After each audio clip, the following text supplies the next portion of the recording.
Hey, Yinz guys and gals, gather around for a journey like no other. It's time to hop on board the Yinz Goin podcast. From the rivers that meet at the point to form downtown Pittsburgh, to the sheer face of Half Dome, to the furthest corners of the globe, Matt will be your compass, your confidant, your companion as we explore the wonders of travel. So sit back, relax on your couch, and let the wanderlust whoosh over Yinz as we discover new horizons and reminisce about old favorites. With Matt by our side, the sky's the limit. Join Matt on the Where Yinz Goin podcast because when it comes to travel, the journey's just getting started.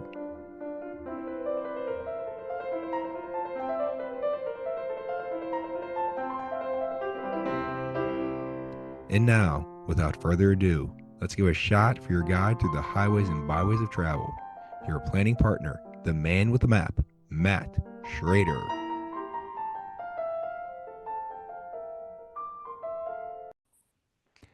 Hi, Yinz doing? Welcome to the Where Yinz Goin podcast. I'm Matt, I'm your host. Joining me again today is Dewey, who's a veteran of this podcast and veteran of podcasts to be in general. Dewey is one of the hosts of the WDW Reflections podcast and a recent transplant to the Orlando area. So it's good to have you back on the podcast with me today, Dewey. Hey Matt, thanks for having me, dude. I enjoy always enjoy talking Disney, and I always enjoy hanging out with you. So we're gonna have a little bit of a change from Dewey's prior past experiences or appearances here. It's morning whenever we're recording. All right, talking stuff. So normally he's talked about Star Wars and Galaxy's Edge and things like that, but today he's going to talk about possibly the worst attraction ever at Disney, the World of Motion. Right, Dewey?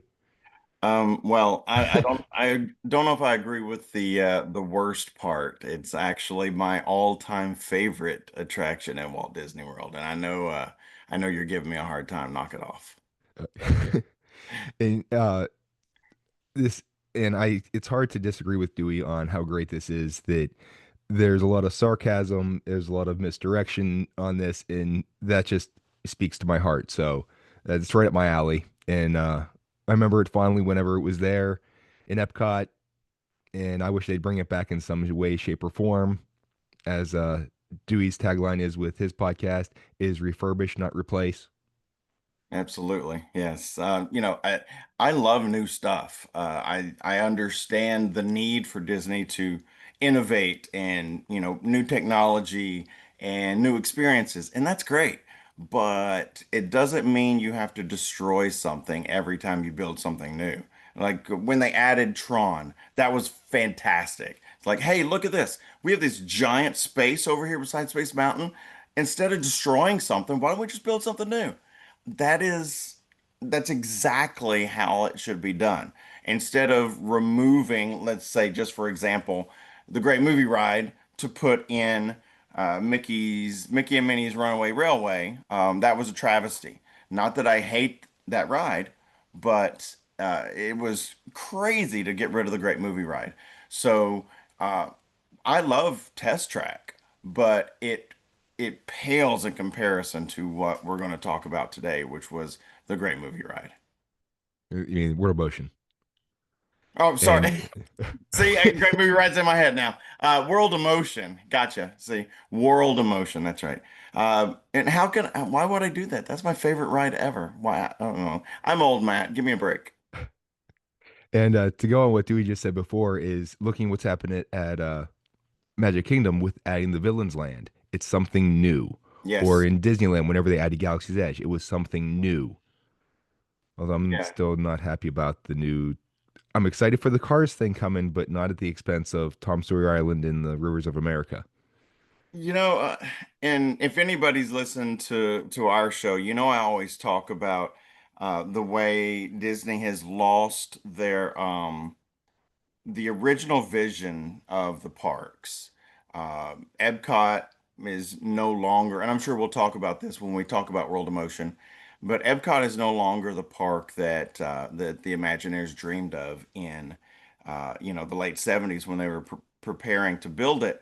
Um, None of the parks really are. The only one you could say still sticks with original vision is the Magic Kingdom. But now that we're destroying the Tom Sawyer Island and the river and everything and putting in an attraction that arguably should be in the studios. Um, yeah, I feel like we might be losing the Magic Kingdom also. You, I just had the opportunity to experience the new Zootopia attraction in Animal Kingdom, and I was talking to some of my friends about it, and they asked me what I thought, and I said I enjoyed it. It was a lot of fun. I literally was laughing out loud, to use that overused term, but it was great. But it has absolutely nothing to do with the original vision of Animal Kingdom. It just doesn't. They're just like, hey, Zootopia's got animals, so it can go in Animal Kingdom, right? And it doesn't really make any sense.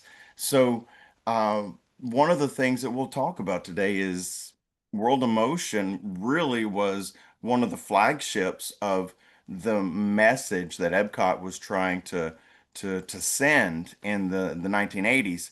And unfortunately, what we have now is fun, but it's not really, it doesn't really teach us anything. It doesn't live up to that original vision. So we'll talk about how amazing World of Motion was.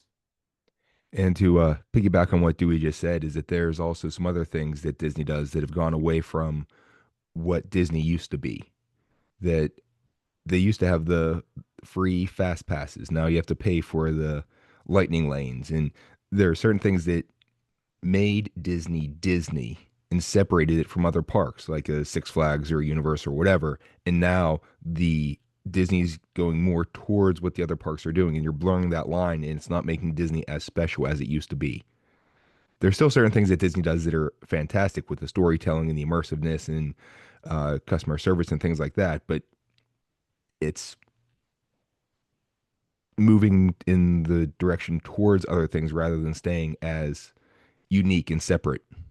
And you could argue that Universal at least has caught up to Disney with the immersiveness and telling the stories and things.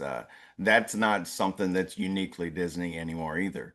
So I you know I think Disney has taken a few steps back, and I think Universal has taken some steps forward to where they're much closer than they used to be. Yeah, especially with the Wizarding World of Harry Potter. That's just an amazing land. There are Yes, still some things that I think Disney does the immersiveness more overall better, and Universal kind of has its spots where it does a really great job, but it's not quite as spread out. But your point is definitely well taken that Universal's going in the right direction with that. absolutely.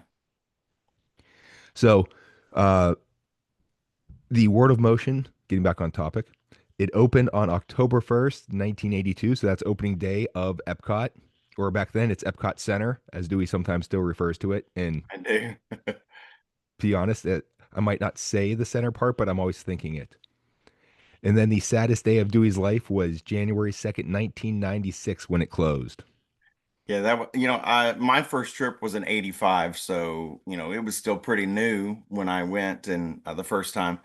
And my parents, I've had it digitized now, but I still have my parents' VHS videos of us on World of Motion and stuff. And it's back then that you didn't record a whole attraction because the battery didn't last long enough on the tape, and the tape didn't have enough time on it. It was only like 60 minutes on a VHS tape, but I have some original like 1985 footage of World of Motion and stuff, and it was really good stuff, man.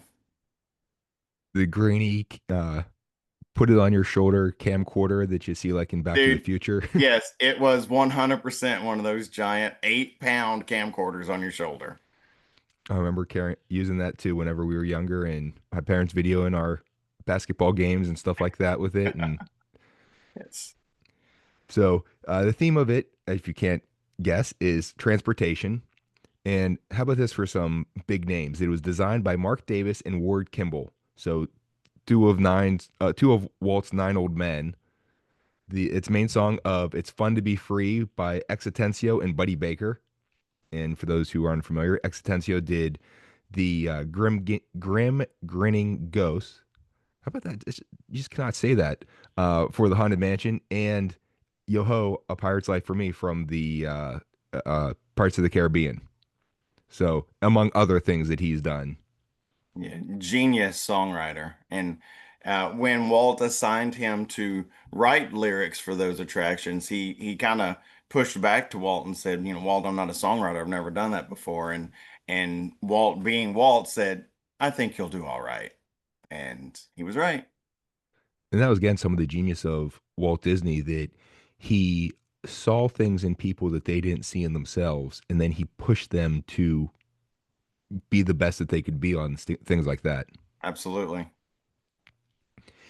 And now with the attraction, it's a comical look at transportation through the years. And Mark Davis is known for his comedy in attractions like Pirates of the Caribbean and the Haunted Mansion. That his stamps on that, and a lot of the funny scenes will contradict what the narrative says. That the narrator is given this big, glowing, rose-colored glasses look at transportation, and then you're seeing how things like really were and how it didn't really work out as well. Yeah, that was the best part of the ride was the juxtaposition. It was the announcer was, look how great transportation is, and that game show kind of voice. And reality was what you were seeing was a flat tire or an automobile accident or something, and it was the exact opposite. So it made it very funny, very funny. And it was sponsored by General Motors, and it was kind of built to compete with the Ford Magic Skyway that was in the 1964-65 World's Fair. So it's kind of like, hey, Ford had stuff with Disney. Now it's our turn to do stuff with Disney type thing. Absolutely. Yeah, they wanted to get in on it. They saw how the Magic Skyway at the World's Fair really boosted sales of the Mustang. So General Motors wanted to get in on some of that and sponsor one of the attractions at the new EPCOT Center. Although sadly, the Magic Skyway was the one attraction that did not make it to Disneyland after the World's Fair. Right? Although they can still sort of see some of the dinosaurs on the train out there. That is true. So no, the ride experience, it's an omni mover. So it's one of those things that all the ride vehicles are attached together and just a perpetually moving line of them as you go along. So it's always a consistent rate. And once you go on, you go up a ramp that has some great views of Spaceship Earth out like this open window or open area type thing, and you can see the front of Horizons, which was right next door. We'll talk about Horizons on another episode. Yeah, it was really cool when you would load inside the building, but the loading zone was on the first floor. And then you would actually leave the building for a minute and curl around this pillar, and you were, outside of the World of Motion building. And the views, like you said, were just amazing. You could see, Spaceship Earth, a big building off to your left, and then you would come around that pillar, and right in front of you was Horizon. So, and then you would enter back into the building on the second floor where the attraction started. It was really interesting, really really cool feature. Although you were still covered, so it wasn't exposed to the elements, even though you were outside. There was a thing over the top. Covered. So Yes. again, the Imagineers know what weather in Florida's like. Yeah, they figured that out with the teacups over in Magic Kingdom, right? Oh yeah. Well, that would add for an interesting thing, the teacups without the lid, because then you actually could, fill up the make it a wet ride. Yeah, you sit in a teacup full of water. That sounds fun. So the first thing that you would go by is foot power, and there, the audio animatronic is this caveman who's sitting in a cave and he's blowing on his hot feet because he's walked so much. Yeah, I And mean, if you think about it, if you're talking about the evolution of human transportation, the first form of human transportation was foot power, right? So, it's funny the caveman's got his cheeks are real big, puffed out because he's blowing on his feet, and his feet are glowing red. Just the very first scene, you're already getting that sarcasm and that that fun uh, look at, because the announcer is talking about, how efficient early man was and transportation and getting around by foot power, and clearly the caveman's having a hard time of it. You could make an argument that it's really knee power that's your first thing whenever you start crawling, but you know. Yeah, I guess they fast forward it a little bit past the crawling. So in the just the expression on the character's face, like Dewey was saying, and that's all classic Mark Davis stuff. That if you look at the expressions on the faces of the characters in Pirates of the Caribbean or the Haunted Mansion, you have that same design with the audio animatronic characters' faces. There's like a specific style that you're going to see. The things are kindly exaggerate, almost like a little caricature of a real person, but it's a great thing. It's like a little diorama, or you can with just a glance you can tell what's happening, even without the narrator. You could understand what's going on. Yeah, absolutely. And then we move on to water transportation, and you have a man sleeping on a raft that and a crocodile is coming after him up on the side. Uh, and then like on the sides, there's outlines of all kinds of different boats, of like sailing vessels and rafts and canoes and whatever else, just like to put you in the atmosphere of, oh, hey, we're talking about boats right now. And in just a little background, Dewey's a history major, so this is like all up his alley with all this stuff. Absolutely. Yeah. Many, many years ago, when I was in college, that's what my undergrad is in history. That's correct. To make the joke about our age is, back whenever history was actually happening, we lived through it, so therefore made it easy to study all that stuff. Absolutely. We just looked around. Next up on the list is animal power. And you have people riding an elephant, a camel, a donkey, a zebra, and an ostrich. And there's even a man on a flying carpet holding a crystal ball. So I think this is like the look forward thing, and like the prediction of here comes a lad in, like, 15 years in the future or so. Well, 10 years, I guess. Yeah. I don't know if it was just a lucky, happenstance, or if they actually were, looking ahead 10 years and knew that, there was going to be a movie with a magic carpet. But either way, pretty cool that it's in there and you can make that connection. And he's holding the crystal ball, so I think that says something. And the animals, the if I'm trying to remember, I think the human, I guess you could call them a caretaker, the person that was, riding or leading the animals, all seemed to be quite happy except for the one who was trying to pull, I believe it was a zebra, and the zebra was like down on its haunches and fighting back, and the animal, the human caretaker or whatever, was pulling on the rope, and the zebra was winning the battle.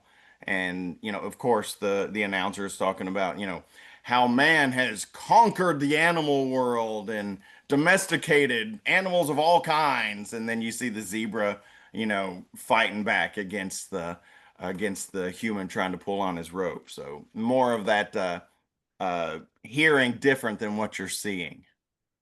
And I think this has a nice allusion to Swiss Family Robinson as well. That if you look at some of those animals, those are the ones that whenever they do the race scene in that movie, that one guy's trying to ride an ostrich, they have a Yes. zebra. So I don't think they have the camel, or they don't have a camel. There might be a donkey in there. Um, but yeah, there's a nice tie-in, which Disney can make those little connections with other things, little Easter eggs, I guess you would call them now. Yes, absolutely. Then we move on to the invention of the wheel in Babylon, and this is where the wording has some little turns of phrase that, again, it classic Disney stuff. This could be put on the Jungle Cruise, again, one of my favorites. They talk about a quote unquote revolutionary turn of events with the wheel, as Dewey's like kind of groaning in the background. Yeah, definitely Jungle Cruise kind of humor. And then later on, they're talking about things really get rolling from this, and they show that there's like a competition, that someone has a square, a triangle, a pentagon, and then the award-winning person standing up by the judge or the king leader, whatever he is, who holding the circle. So the wheel of ways to get transportation. Yeah, it was again just more of that humor, and you've got the inventors there, and they've got their square wheel and their triangle wheel, and they're rolling them and showing off their invention, and obviously the circle wins, but I think it's a is it a pharaoh or something? Maybe it's It some might be, ruler yeah. like in that kind of garb. Um, and awarding the hooray, hooray, the circle wheel wins, congratulations. So more silliness, more like you said, Jungle Cruise kind of riding. It was good stuff. Then you go through what in some of the online things I've seen described as a quote unquote wheel factory. Man, it's like wheels spinning on the wall and the ceiling and there as you go through like a little tunnel thing. It's like it's a transition thing. It was almost it was early projections. Like Disney uses projection mapping and that kind of stuff all over nowadays, but it was mostly just wheels, and depending on what room you're in, like a minute ago you said all the boats and stuff on the canoes and things, they were small projections, not the obviously the high tech projections you see now. It was just projections of wheels spinning on the walls, and it was like chariot wheels and wagon wheels and stuff like that. And then we move into trade and commerce, which shows us all these uses of the wheels. Like there's a Chinese rickshaw, there's an Egyptian chariot, and then this is funny, there's a chariot dealership who's also trying to sell the Trojan horse. Yeah, so the um the way they sell, we're showing that you could the different uses of the wheel, and it was like a used car lot, but it had chariots and stuff, and yes, there was the Trojan horse there. That was pretty you got to know a little bit about history to get some of that humor, so it was pretty good. And that's the other thing about going back to what Epcot Center's initial purpose was to be educational as well. And if you're on one of these attraction one, you have to know that stuff to get all the different allusions to it. But then if you don't get it, it's like, hey, what's that horse thing there? And then it prompts you to, hey, let me try to understand this better. And it gives you that seed to go ask questions. It's mainly if you're a kid, it's like, what's that thing, mommy? And then lead into a more educational experience. If you already know the information, then you laugh at it. If you don't know the information, you ask about it and you learn it. And that's win-win. And Dewey and I being educators, that is part of our life's work. So, yay! All day, every day, right? As long as they listen to us. Well, we're doing our part. Can't We're sending the message. Can't guarantee that it's being received. The whole thing about leading the horse to water and not making it drink type thing. Yes, for sure. And now, right with that, they also get into more of the ships and things on water. And wording from the narrator is undaunted by age-old myths and silly superstitions. And then, of course, they have a scene of explorers that are encountering this giant sea serpent. There's a cartoon of ships that are sailing off the edge of the earth. So Yeah, once on again, this the flat Earth. Yeah, the ships are yep. falling off the side. I remember that.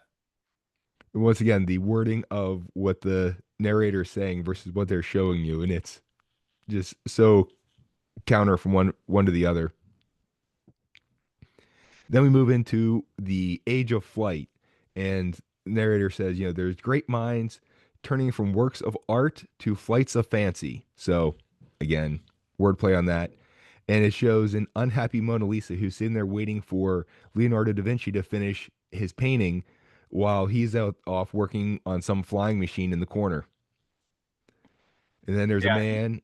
Oh, he go ahead. famously didn't he had drawings like of a helicopter or something, in his work. So I think he was working on something with wings, like with he'd made some wings out of a wooden frame or something, and that's what he was working on instead of the Mona Lisa, right?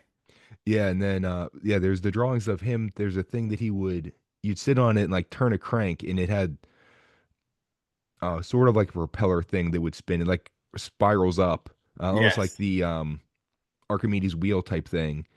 There's another one that was like an early glider type thing that I actually saw a magazine from Lego that has a Lego model of that you can buy and build.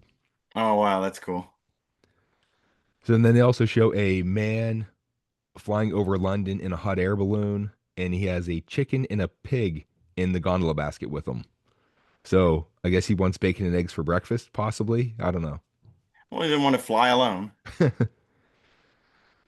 Then they move on to steam power, and the quote is, "Nothing gets in the way of the progress on the open road." And then there's a bull that's butting into a steam car. I guess like the Stanley steamer type thing, the precursor Yes. to the Model T. And then there's a cartoon of all these steam powered cars that are in a traffic jam and they're polluting the air. On the background, there's steamboat silhouettes, uh, and in the windows there's different passengers. And then the narrator says, "Beyond the Mississippi, passengers enjoy the scenic West with the freedom and adventure of the open road." And then you see these stagecoaches that are all circled up, and then there's a cartoon of a cavalry chasing some Native Americans. So not politically correct, but this was the 80s, so it was accepted then. Yes. And then later on, they talk about another kind of horse arrives, the a steam-powered iron horse, bringing fast, dependable, safe travel to the new frontier. And then they show a steam locomotive that is being robbed by a train, and there's like a sheriff on a horse, like off to the side, just watching them. He's like up above you on the other side of the cars. Mm-hmm. Then they get into the open road since they've been talking about that, and there's a man who crashes a his bicycle. It's one of those penny farthing things that has like the big front wheel and the little back wheel, and he falls into a mud with pigs around him. There's a man on a unicycle, and they say full speed into the 20th century that then has like the world's worst traffic jam. Yeah. That there's a man trying to hand crank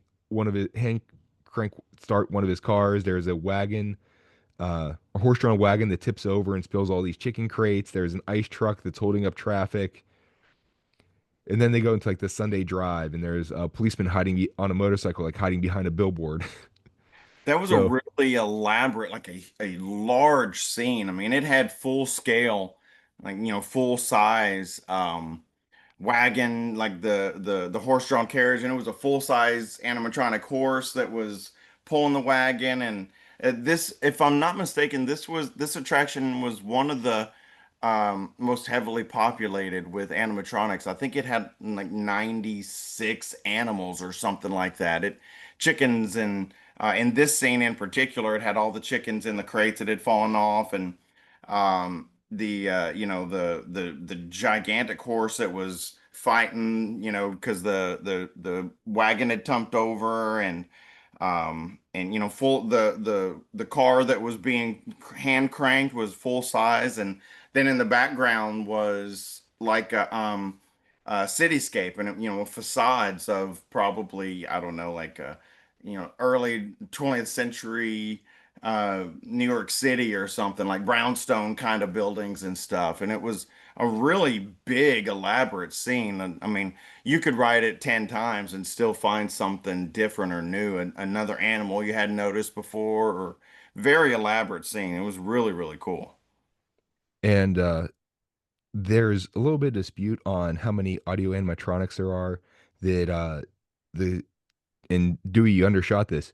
That it's as low as 139 and as high as 188. So I guess it Oh, depends on wow. how you're counting. Okay, was this thing connected to that thing? Are they two just separate ones of a guy riding the elephant, stuff like that? But yeah, over 100, almost That's 150, 150, 200. So yeah, there's a lot.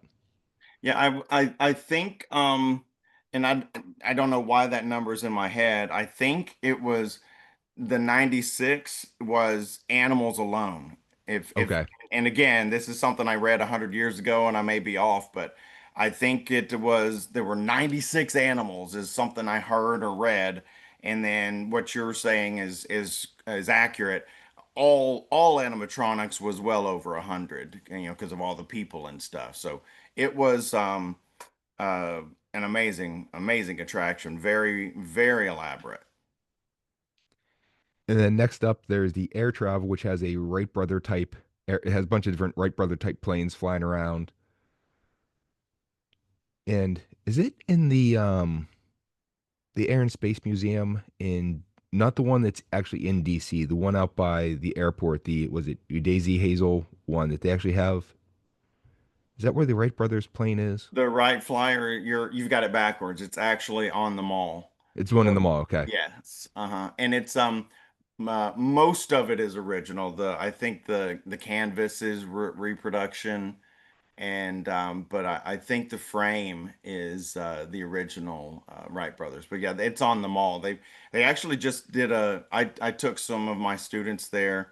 Um, I think 2023. I think the fall of 23, we went there and they had just opened a new exhibit with the Wright brothers, and the Wright Flyer was all built and on display, and lots of other paraphernalia and things that belong to them. So that's the only reason I know it. I just saw it recently. That's right. It's on the second floor that overlooks where the was it Glamorous Gladys that was Chuck Yeager's and might be the Spirit of St. Louis is hanging there too, A like over the Spirit, atrium I thing. think that's correct. Spirit of St. Louis is in that one as well. So yeah, it's been a couple years since I've been in that. So hey, the side note, if you're going to DC, Both and of then those museums are amazing. oh yeah, there's another episode we can talk about. Absolutely.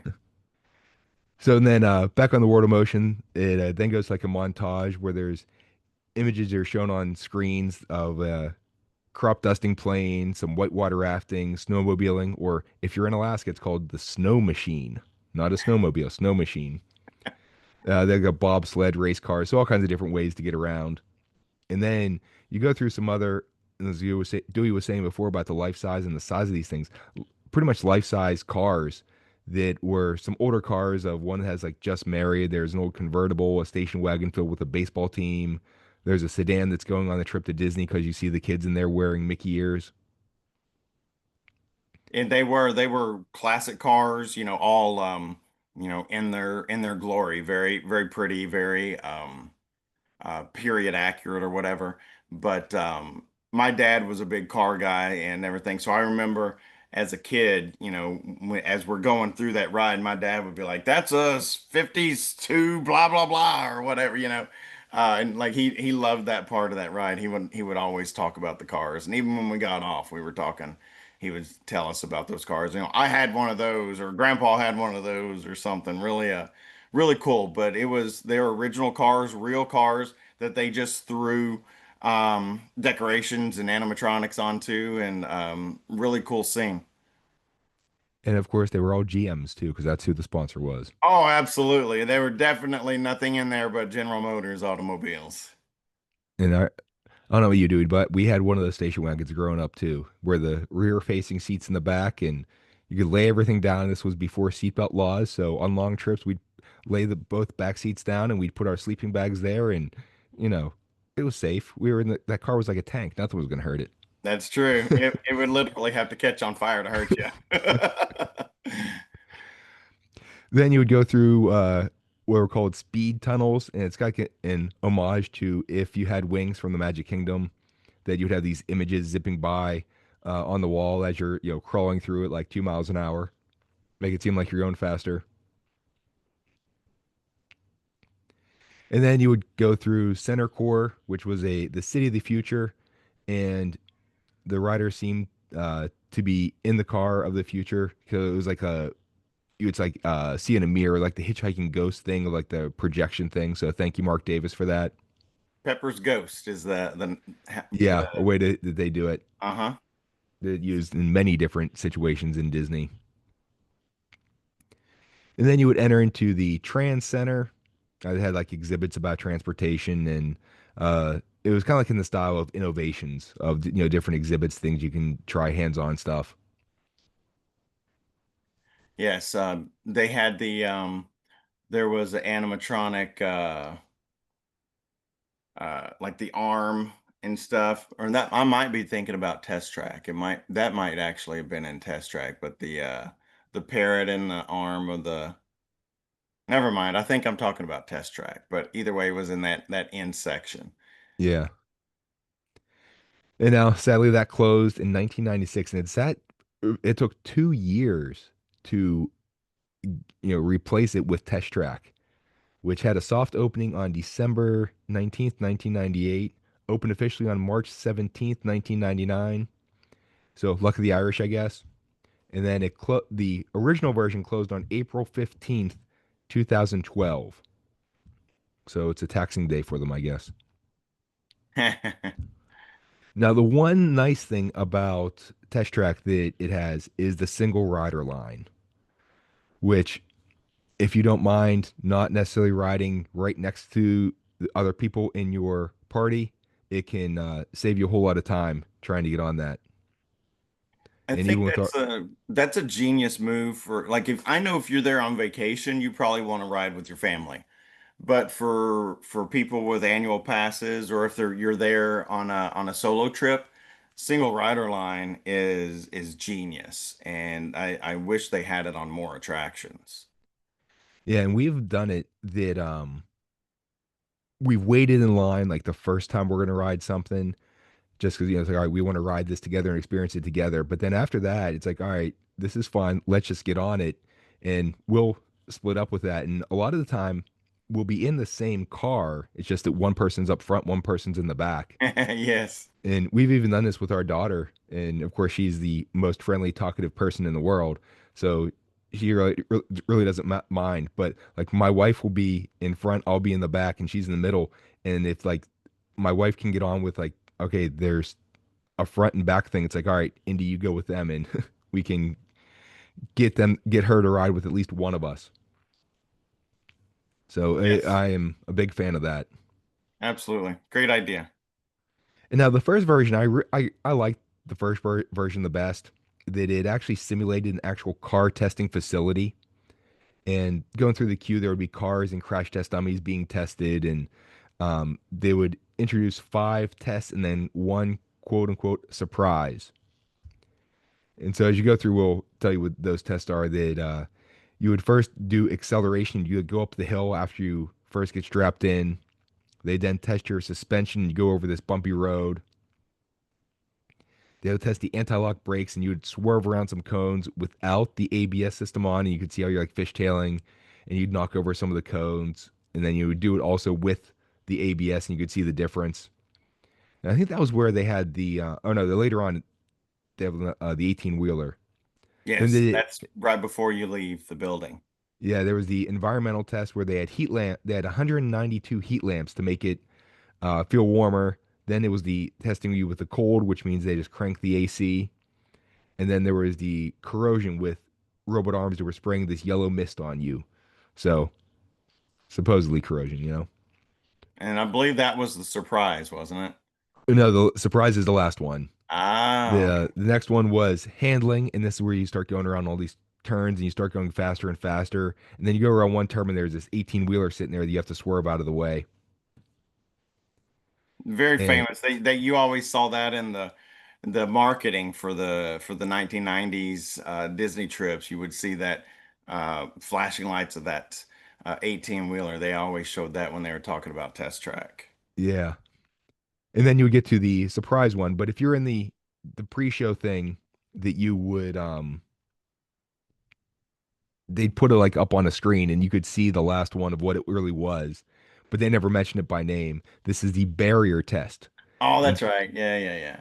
and so you start accelerating towards this barrier, like you're a crash test dummy type thing. And then it opens at the last minute, and then you go outside the building on the track, and it says you can get up to 65.1 miles an hour, but I don't know if we've just been not aerodynamic enough or too heavy, but I've only seen 64.9 miles an hour.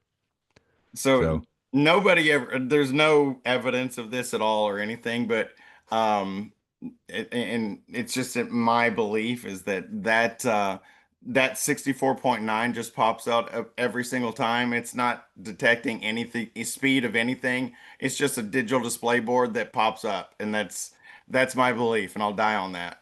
oh yeah, just to give you a visual of, oh my gosh, look how fast we're going type thing. Yes. In reality, you go a lot faster on the highway. Well, at least some people Absolutely. do.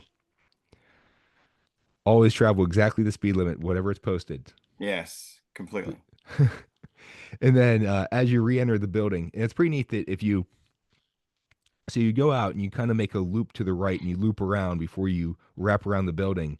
And in the middle of this like loop, they have a like little area that they have cars parked there. So like showing off the whoever the sponsor is. In this case, it was a well, GM I think still kept sponsoring it. And then you would wrap around the building, and as you re-enter it, you can see um, where you initially came out. And if you're going out, you can actually see the track if you're paying attention to it. And you sometimes you can see another car coming out of the barrier. Yeah, or as you're coming out, you can see a car screaming by you too, coming Hmm. going fast. Yeah, That lost my train of thought there. That also the view, the trees now over the years have grown taller, but as you make that turn around, you can have an awesome view of Spaceship Earth. absolutely. Very quick. Yeah, and even off to the side, you can see the Wonders of Life building too. Yeah, the abandoned. That's gonna be a whole other episode. We're gonna talk about that.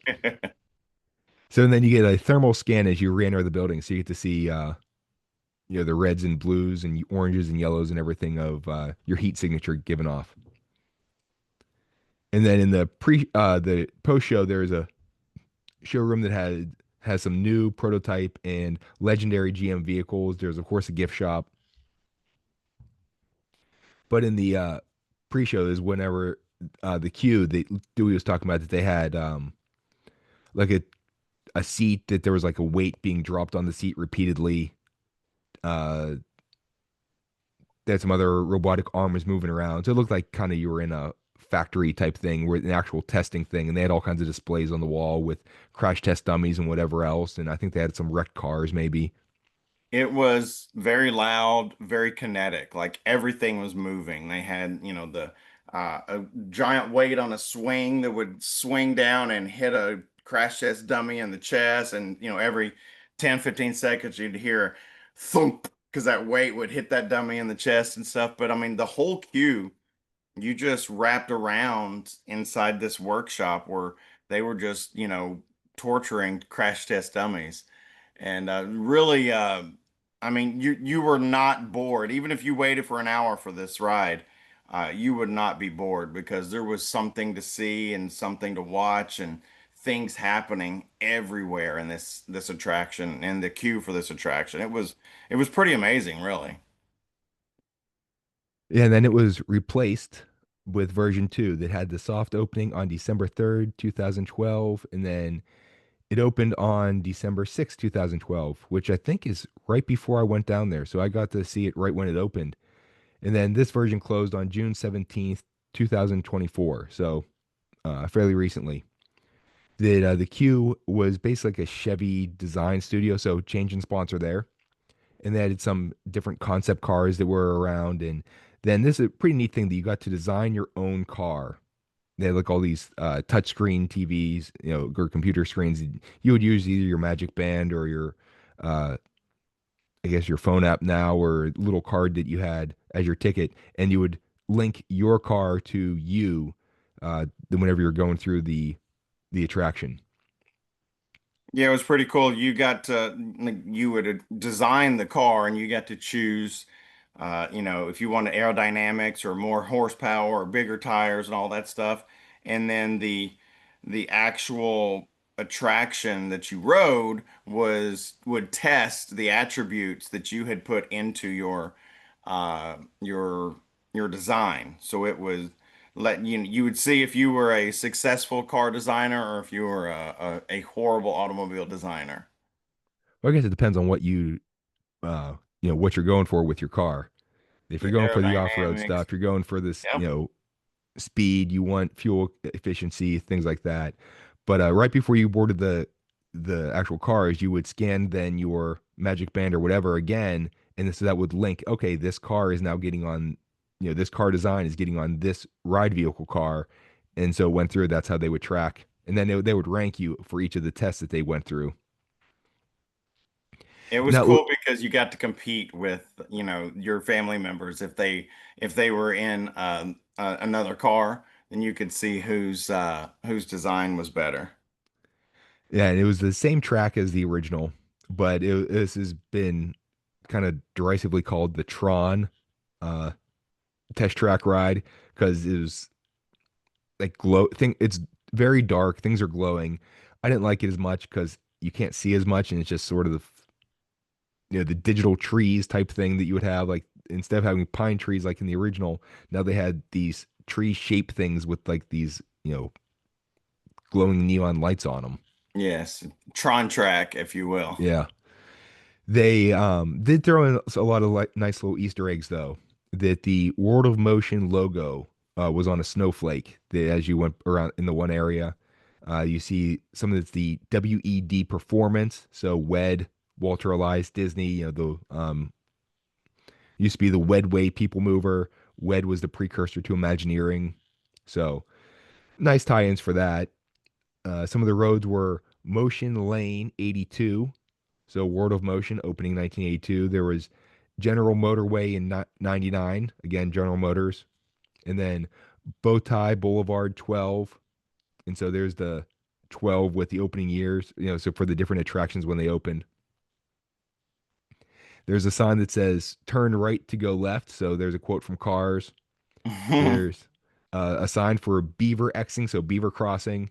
General Motors is headquartered in Beaverton, Oregon. And then there's a license plate that says FN2 BFRE. So fun to be free. That's my favorite. So yeah, so they have the nice allusions to the older attractions, but still doesn't make up for having the not having the older attractions there. And then you do four tests on this one. There's capability, efficiency, responsiveness, and then power. And then as you go up the loop there, they had now Chevy cars that are in that little area. And then of course the post show, instead of having the GMs, now there's Chevy cars there. You can drive some RC cars and play some other games. And then you can get your overall scores for your concept car. You can get like a driver's license thing you can print out. And of course the uh, gift shop has car related gifts. And now the new version, which have you gotten a chance to ride this yet, Dewey? Not yet. I have reservations for EPCOT next week. I've got some friends that are coming down. I just moved here from Delaware.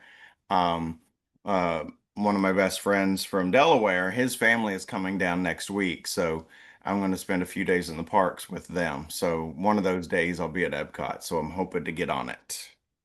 Yeah, we'll get a chance to ride it hopefully in early January. We'll be down there. Ah, cool. So we'll be hitting you up. We'll be crashing on Dewey's couch and everything. No, we have our Joke's on you, we ain't bought a couch yet. no, we actually that's like the one thing we have is our hotel reservation. So still have to do tickets and flights and all that other good stuff. But version 3 had its soft opening on July 20th of this year, and it opened officially on July 22nd. So July 20th, that was the moon landing day, Ah, yeah. Apollo 11. And July 22nd is my sister's wedding anniversary. So happy anniversary. Now, the queue is also like a car showroom. The ride experience is showing you the world as the car sees it. So like there's a narrator and an AI car that talk back and forth, and you get to see like the world digitized type thing. So how like the car would see with like the radar and camera recognition things and whatever else. Now the bad thing is they got rid of your designing of the car, which I think that added to it. It took up some time waiting in the line. That it gave you something extra to do rather than Hmm. just looking at things. And so like in the future, we're going to be able to design our own cars. And these ride vehicle chain will change as it passes several mirrors. So this is like an homage to the World of Motion ending where you're like in the car of the future type thing. So again, they're doing that Pepper's Ghost projection technology thing with their mirror. And then the AR car at one point says it's always fun to be free as you drive through the forest scene. So again, throwbacks to World of Motion. And then you'd like to see these the projected image of like this futuristic city with flying cars, which, all right, we're 10 years past Back to the Future 2, all right? I want my flying DeLorean and my hoverboard. And don't hold your breath. Yeah, the if you ever watch the um special features on the Back to the Future 2 DVDs, you know, those if those are still a thing, that they talk about they were thinking of having everyone walk around with umbrellas in the future. So they're like, you know, if cars are flying overhead, our cars are always like leaking oil and stuff. So you're gonna need like an umbrella so you're not getting dripped on by car fluids and stuff. It's like, yeah, I see that. And then in the post show, there's a theme mural that is similar to the style of 1982 Epcot Center. And they have the World of Motion logo being a little more explicit. So it's nice that they're paying homage to it. But again, it's not the same.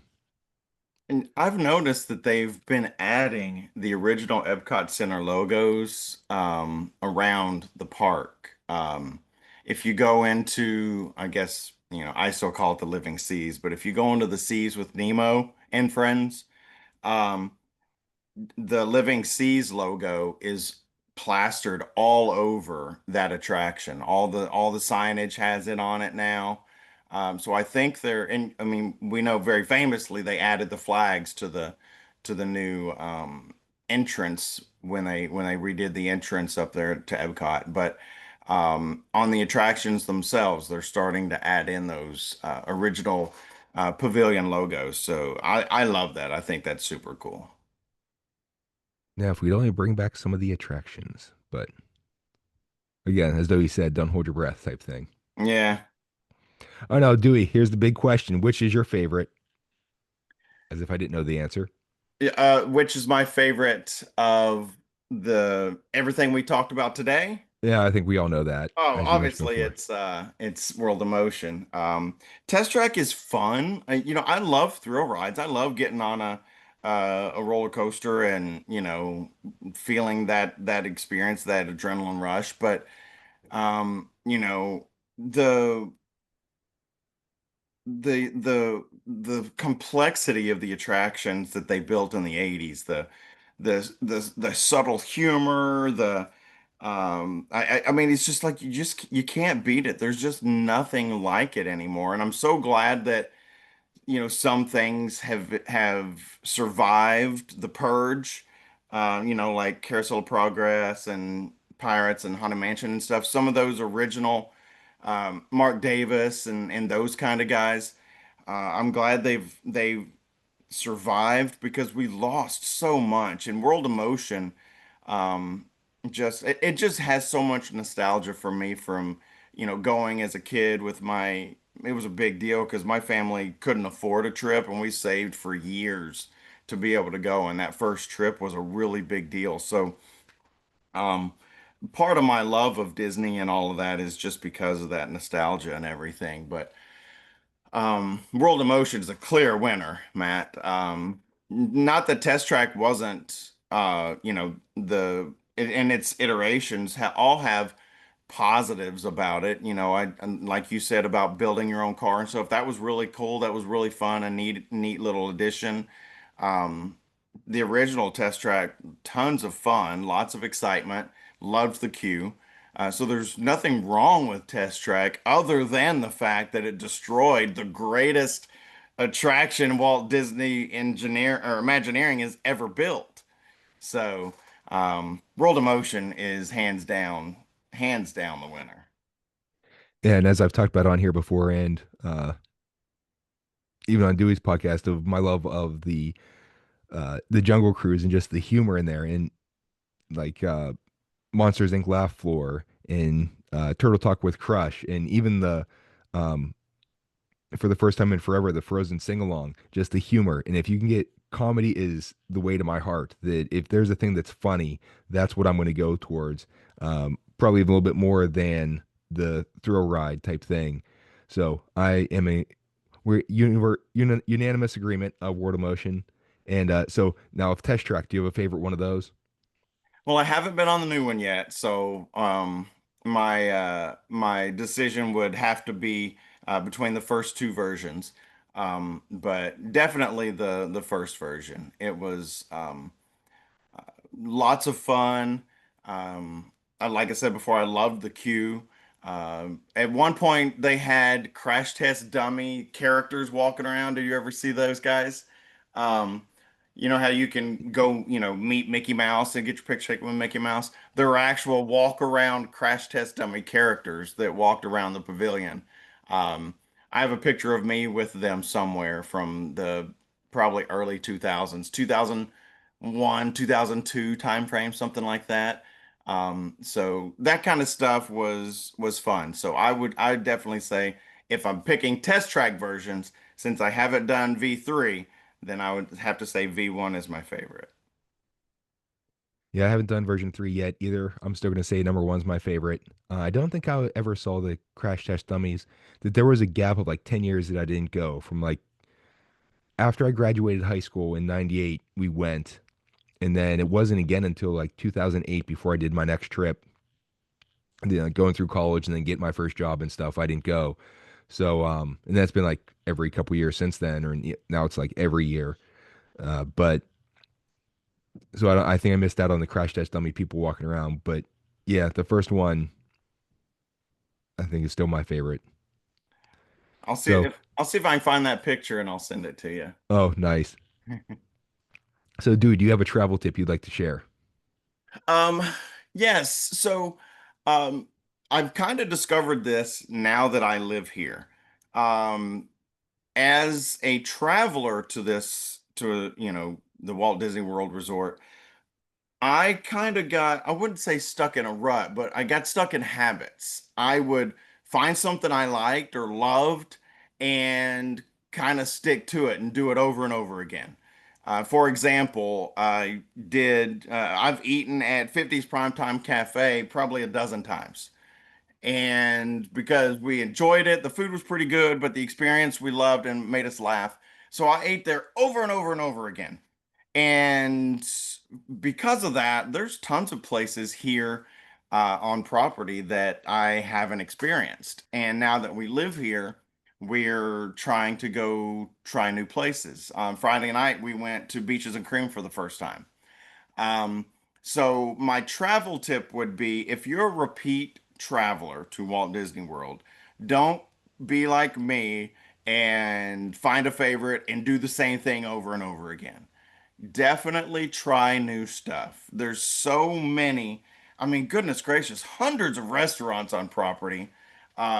Just that alone, try something new. Just because it's your favorite, you don't have to go to it every time like I did. I got stuck in that, and there's so many things I haven't experienced. So try something new. That's my travel tip. Try something new whenever you come on your next Disney vacation. Or even if it is your favorite, you can still try that. But then you have, how many other days are on your trip to expand your expand your options. And we had an episode a little while ago about favorite things at Disney. That was my travel tip of, all right, you can still do your favorite thing, but leave room to try new things as well. Absolutely. And that kind of ties into my travel tip is that Disney is constantly changing. And there are some big additions coming up and some updates in the next few years. And so it's a good chance to it's something that has been added since your last trip. So check to see what's different. And if you're using a travel advisor, talk to them because they can tell you all about the new stuff coming. Or listen to this podcast. We talk about a whole bunch of that too. So now, if you have a destination or experience that you'd like to have us discuss on the Where Yinz Goin podcast, or if you'd like to share your favorite destination or travel tip, feel free to contact me. I'd love to hear your feedback and ideas. Dewey, how can people get a hold of you? Well, I would love if they would just give our podcast a listen. It's called the WDW Reflections Podcast. And if you look us up, we're primarily a Disney World history podcast. So we talk about how the Imagineering went into planning, and then we talk about the various iterations of an attraction. And if it's been replaced, then we talk about what's has replaced it. We do a few other different kinds of shows, but primarily that's what we're about. So you can find us anywhere if you just look up WDW Reflections Podcast. You'll find us on Instagram, Facebook, Twitter, YouTube, and all of your favorite podcast streaming section locations. WDW Reflections Podcast, and even if you're looking for an old school website, you can find that also at WDW Reflections Podcast. And now you see why I had Dewey on today is that this is right up his alley, and especially with being World of Motion. So, no slight to his podcast partners with Ron and Tony, but it's hard enough to schedule one person, let alone schedule three people. Yeah, I will say that I was talking to the guys a couple days ago, and so we haven't recorded an episode of our show in about 5 months because of my move. I still don't have my office built and everything. So when I was talking to the guys and told them I was going to be on your show, Tony was like, "Wait a minute, you're under exclusive contract. You haven't you have to record with us before you record with someone else." So we're hoping to get our show back up and running very soon, very soon. But it's been too long. So I hope I wasn't out of practice or wasn't too out of sorts today for your show since I haven't recorded at all in 4 or 5 months. So um, I appreciate you having me on the show. It's always fun. Yeah, it's always good to have you doing it. And just a plug for their podcast is I was one of the first subscribers, I think, to their podcast and listened to all their episodes. And it's very, very, very entertaining. And just hearing their stories and those guys talk that they've been, oh, you've known each other for what, 20 some years now? Yeah, well, I think we met online in the early 2000s, around the time my son was born. He was born in '03. So it's definitely more than 20 years. And something cool, both of them, we've never been in the same room together, all three of us. We've met each other separately, but all three of us are going to get together. They're both going to be here on Disney trips in December. So um, that's going to be a big deal. The three of us all together at the same time in a Disney park, that'll be a first. So that's going to be fun. All right, so get to Disney before mid-December because it might not be standing after they all get there. Yes. And Dewey and I have never met in person either, but that's going to change this upcoming January. So January. Yes, sir. That's going to be cool too. And we've probably known each other, I don't know, 4 or 5 years, 6 years, something like that. possibly even longer through the 501st that we're both members of that. Yes. So in December, it'll be 11 years that I've been a member. So, Wow. I became a member in 2017. So okay. what's that, eight, So it's eight 8 years years? probably, yeah, that we've known each other. Yeah, I guess so. Wow. That's crazy. So now here at our podcast, we're on Facebook and X. It's Where Yinz Goin. Yinz is Yinz, Goin, Goin with the apostrophe. All this information is going to be in the episode description. So if you'd like to contact us, either to book a trip or have any questions or want to check out Dewey's podcast, there's a bunch of, if you need to get caught up, there's plenty of content there for you. So please like, follow, subscribe, leave a review, tell a friend if you like what you heard, let others know so we can grow the audience and spread more joy to other people. Dewey, it's been awesome. I'm glad you could take the time to join me. Yeah, man, your show's fun because it's not just Disney. You're all over the place with your shows. So I enjoy listening, and I definitely enjoy being a guest. I appreciate it. Now, for everyone else, please join us next time. We're heading out, Nat. We'll see you later.